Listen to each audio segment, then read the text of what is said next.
Olá, nós estamos então dando continuidade ao nosso assunto psicologia de desenvolvimento. Nós vamos trabalhar aqui com uma perspectiva de Vallon agora. Por que nós escolhemos Vallon? Porque é um dos autores que trazem a ideia de criança, especificamente, ele fundamentou sua teoria na linha infantil, epigenética, ou seja, o desenvolvimento se dá por fases, por estágios, por etapas, né? E tem algumas questões que são próprias da teoria de Vallon, como, por exemplo, a psicogênese da pessoa completa. O que ele quis dizer com isso? Que o ser humano é integral. É uma crítica a Piaget também, porque Piaget focalizou o desenvolvimento basicamente na inteligência, na construção da inteligência. E Vallon foi um pouco além disso. Vallon, ele disse que a pessoa é integral, é um todo, afetividade, cognitivo, psicomotor, principalmente, também, né, nesse sentido, social, emocional, né? Ou seja, ao invés de trabalhar com a psicogênese como Piaget trabalhou, numa perspectiva de conhecimento ou inteligência, ele foi além disso. Ele disse que não é só cognitivo que pode ser desenvolvido ou analisado em termos de desenvolvimento, mas a pessoa como um todo, o ser humano integral é próprio de Vallon. Vallon bateu muito forte nessa perspectiva de ser humano é integral. Psicogênese é o quê? Gênese é início, origem, como se dá a psicologia, o ser humano, essa construção desse ser humano.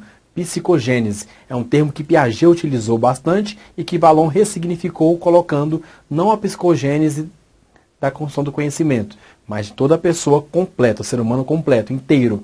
A formação do eu depende do outro, isso é fundamental para Vallon. Nós vamos ver, tem um estágio de Vallon que trabalha muito nessa linha, que o eu, para me formar como pessoa, eu dependo do outro, ou para negá-lo, ou para me identificar com ele, né?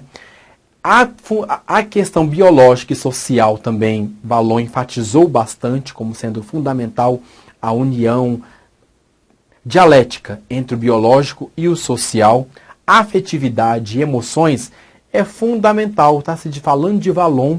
Vallon foi quem trouxe a questão da afetividade para o processo pedagógico de uma maneira mais direta, mais objetiva, mais pontual, né? Porque ele disse que a mediação, a afetividade é o elo que faz a mediação entre as relações, entre as pessoas e entre as pessoas e o conhecimento. Então, afetividade, emoções, nessa perspectiva relacional, também pertence a Vallon como sendo o autor que estudou isso de uma forma mais aprofundada. Movimento, psicomotricidade é fundamental de Vallon. Pertence bem a Vallon, porque ele trabalhou com um movimento que tem uma perspectiva de expressar questões emocionais, afetivas, cognitivas também, né? E que há um sincretismo. O que é esse sincretismo? Mistura de ideias no mesmo plano. Ou seja, para aprender algo que pareceria apenas o cognitivo, eu uso a afetividade. Eu preciso de espaço físico para expressar as minhas emoções, para aprender aquilo que é cognitivo. Eu uso o corpo, o movimento, para aprender aquilo que é cognitivo. Então, ou seja, sincretismo é a mistura de ideias, afetividade, emoção, cognitivo, afetivo, psicomotor, no mesmo plano para aprender e me desenvolver. Então, eu não posso categorizar, eu não posso tirar apenas uma dessas questões e analisá-las de forma isolada. Eu tenho que analisar de forma sincrética. É claro que Vallon diz que aos poucos a criança vai se distanciando desse sincretismo e vai começando ela vai aprender pelo social que ela precisa, agora é o psicomotor, agora é a afetividade, agora é só o cognitivo. Ela aprende isso, né? Mas, no primeiro momento, o sincretismo fundamental, e é assim que a criança aprende e é assim que ela tem que ser ensinada. Olha só os estágios que Vallon apontou para o desenvolvimento humano. O primeiro estágio é parecido com o de Piaget, né, porque se baseia muito em Piaget também. Impulsivo emocional é o primeiro ano de vida, né? esse estágio ocorre, né, a afetividade é o fator, o elemento que norteia as reações, o bebê reage ao mundo, as reações do bebê e as pessoas com as quais ele interage. Então a afetividade, nesse primeiro momento, é o elemento primordial de interação desse bebê com as pessoas e com o mundo que o cerca. Impulsividade motora, por isso que o nome é impulsivo emocional. Impulsividade, porque é o reflexo, como Piaget também falou. Ele age por reflexos, por reações. Aquilo que vem até ele reage sem pensar muito. É bem instintivo também. É uma fase muito instintiva, em que o biológico, ou seja, o instinto biológico, está muito presente ainda nessa percepção. A impulsividade que essa criança vai tendo vai se transformando até o primeiro ano de vida em expressividade, né? E forma a comunicação que ela tem com o outro. Estabelece as relações entre as pessoas, manifestações, né? E as reações do meio humano. E a emoção, como é a afetividade, é um instrumento que ela tem de interação. Então, a interação com o outro é baseada, fundamentada na emoção, na afetividade. Em outros momentos, por exemplo, da vida, nós interagimos com base na cognição ou no movimento. Nessa fase aqui, a emoção e a afetividade são os fatores primordiais para a interação com o outro. O segundo estágio é o sensório motor e projetivo. Vai até o terceiro ano de vida, até os 3 anos. Não confunda com o de Piaget. Se parece com o de Piaget, porque ele usou o termo de Piaget, né, sensório motor, mas cuidado para poder não fazer essa confusão. Essa fase é uma fase de autonomia, a aquisição da marcha, ou seja, o andar, a apreensão das coisas, pode dar mais autonomia para essa criança explorar os espaços. O desenvolvimento da função simbólica. Ele aprende a falar, aprende que há símbolos, que eu posso desenhar uma flor que é símbolo de uma flor de verdade. Que a galinha pintadinha, lá que ela vê a televisão, é um símbolo daquela galinha real. Que a fala dele é um símbolo daquilo que ele quer representar. Então, a linguagem e os símbolos são desenvolvidos nessa fase. O termo projetivo refere-se ao fato da ação e do pensamento, apesar dos gestos, para se exteriorizar. Por isso que é sensório-motor e projetivo. Ele precisa, o pensamento tem que ter ação, ou seja, não basta pensar e ficar por si só, pelo pensamento. Para se exteriorizar, para que esse pensamento seja expressivo, eu tenho que agir, mostrar como que é. Não vou só falar, não vou só expressar. Então, por exemplo, os psicólogos nessa fase usam várias técnicas, como desenho, como alguma coisa que a criança possa manifestar efetivamente o seu pensamento, né? Além disso, o ato mental se projeta em atos motores. Por isso que é sensório motor e projetivo. O terceiro estágio é o personalismo, que é dos 3 anos até os 6 anos de idade. Nesse estágio aqui, nós temos o interesse das crianças pelas pessoas. Ela se interessa pelas pessoas, já começa a ver as pessoas, a percebê-las, a perceber eus diferentes do dela, se interessa pelas pessoas. A construção da consciência que ela tem de si mesma depende da interação que ela tem com os outros. A relação com o outro dá a consciência que ela tem de si mesma. Então ela precisa interagir com pessoas diferentes para poder negar essas pessoas ou se identificar com elas e construir a sua própria personalidade. Então ela depende, a construção da consciência do eu depende do outro, né, para se materializar. Então ela precisa de se expressar e de espaço para se manifestar. Vallon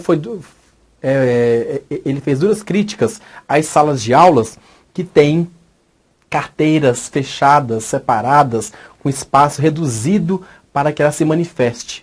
Como é que ela, para aprender e se desenvolver, inclusive se manifestar e expressar afetividade e emoções, E também a cognição, porque está tudo junto, precisa de espaço. Espaço físico, inclusive, que dê condições para que isso se manifeste, né?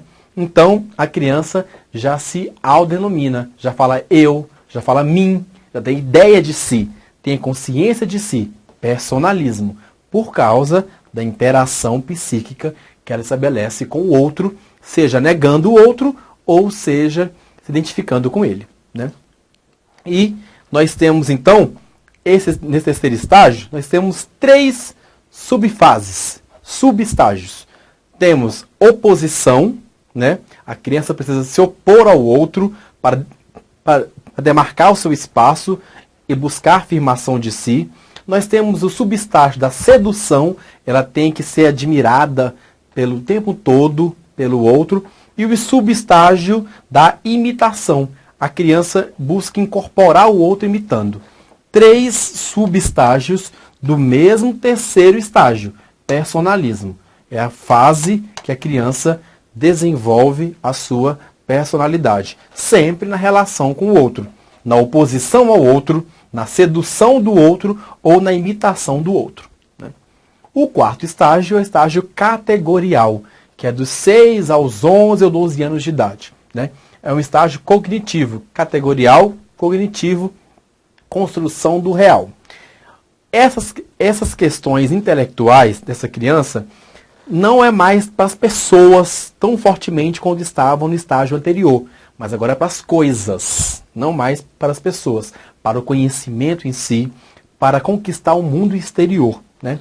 A superação gradual do sincretismo do pensamento.